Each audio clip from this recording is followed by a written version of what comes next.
Assalamualaikum warahmatullahi wabarakatuh. Perkenalkan, nama saya Maya Dwi Martika, kelas 10 MIPA 2. Di sini saya akan membahas materi SMP MTS sederajat kelas 8 bab 1. Arti kedudukan dan fungsi Pancasila. Dan saya ucapkan selamat bagi kalian yang naik kelas atau lulus dari sekolahnya masing-masing. Semoga di jenjang yang lebih tinggi kalian dapat ilmu yang lebih banyak dan bermanfaat, dan semoga bisa tercapai cita-citanya yang kalian inginkan. Oke, sekarang kita akan membahas materi kelas 8 bab 1, yaitu memahami kedudukan dan fungsi Pancasila.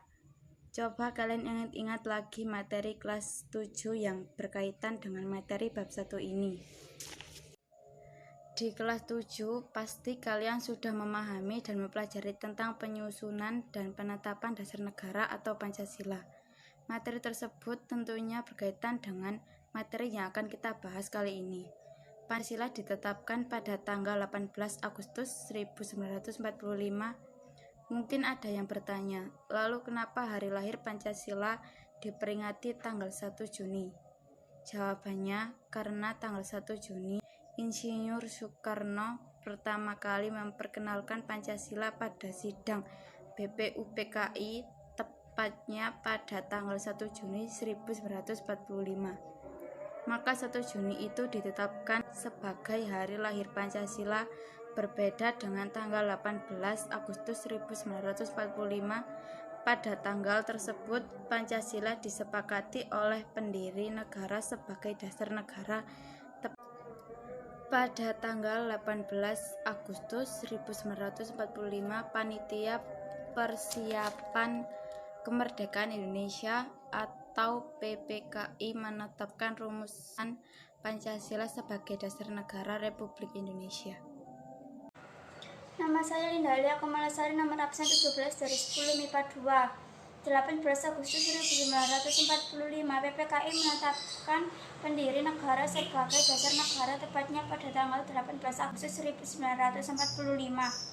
Panitia Persiapan Kemerdekaan Indonesia atau PPKI menetapkan rumusan Pancasila sebagai dasar negara Republik Indonesia, sebagaimana terdapat pada alinea keempat pembukaan Undang-Undang Dasar 1945 dengan urutan ketuhanan yang Maha Esa, kemanusiaan yang adil dan beradab, persatuan Indonesia, kerakyatan yang dipimpin oleh hikmah, kebijaksanaan dan permusyawaratan perwakilan. 5. Keadilan sosial bagi seluruh rakyat Indonesia. Kemudian Pancasila sebagai dasar negara berarti Pancasila adalah dasar fundamen yang mengatur pemerintahan negara. Kedudukan Pancasila sebagai dasar negara berarti Pancasila adalah dasar fundamen yang mengatur pemerintahan negara dan sebagai dasar untuk mengatur penyelenggaraan negara. Kaidah atau aturan yang mendasar yang berarti Pancasila merupakan hukum dasar tertulis maupun tidak tertulis. Undang-Undang Nomor 12 Tahun 2011 tentang pembentukan peraturan perundang-undangan. Pancasila merupakan sumber hukum dari segala sumber hukum. Materi setiap aturan perundang-undangan tidak boleh bertentangan dengan Pancasila. Pancasila sebagai ideologi NKRI bisa diartikan ide atau gagasan atau keyakinan. Assalamualaikum warahmatullahi wabarakatuh. Perkenalkan, nama saya Maulidia Fiturus Fandi, nomor absen 19 dari kelas 10 IPA 2. Di sini saya akan melanjutkan penjelasan tentang fungsi-fungsi dari Pancasila. Pancasila sebagai pedoman hidup bermasyarakat bagi bangsa Indonesia. Dalam hal ini, Pancasila mengandung nilai-nilai kehidupan mendasar yang dijadikan sebagai pedoman dan petunjuk dalam menjalani keseharian hidup manusia. Baik itu kehidupan dalam berkeluarga, bermasyarakat, atau bernegara. Pancasila sebagai kepribadian bangsa. Pancasila sebagai kepribadian bangsa dapat diartikan sebagai perwujudan dari nilai-nilai budaya bangsa yang diyakini kebenaran dan kebaikannya. Dengan kata lain, perwujudan nilai Pancasila sebagai kepribadian bangsa mengandung nilai norma, etika, dan budaya yang berasal dari sejarah bangsa Indonesia. Pancasila sebagai perjanjian luhur bangsa Indonesia. Perjanjian luhur di sini menyangkut kesepakatan yang telah dibuat saat memproklamasikan kemerdekaan bangsa Indonesia bersama-sama para pendiri bangsa. Bangsa Indonesia memutuskan untuk merdeka menjadi sebuah negara pada 17 Agustus 1945. Pancasila sebagai cita-cita dan tujuan bangsa Indonesia. Cita-cita luhur bangsa Indonesia tertuang dalam pembukaan Undang-Undang Dasar 1945.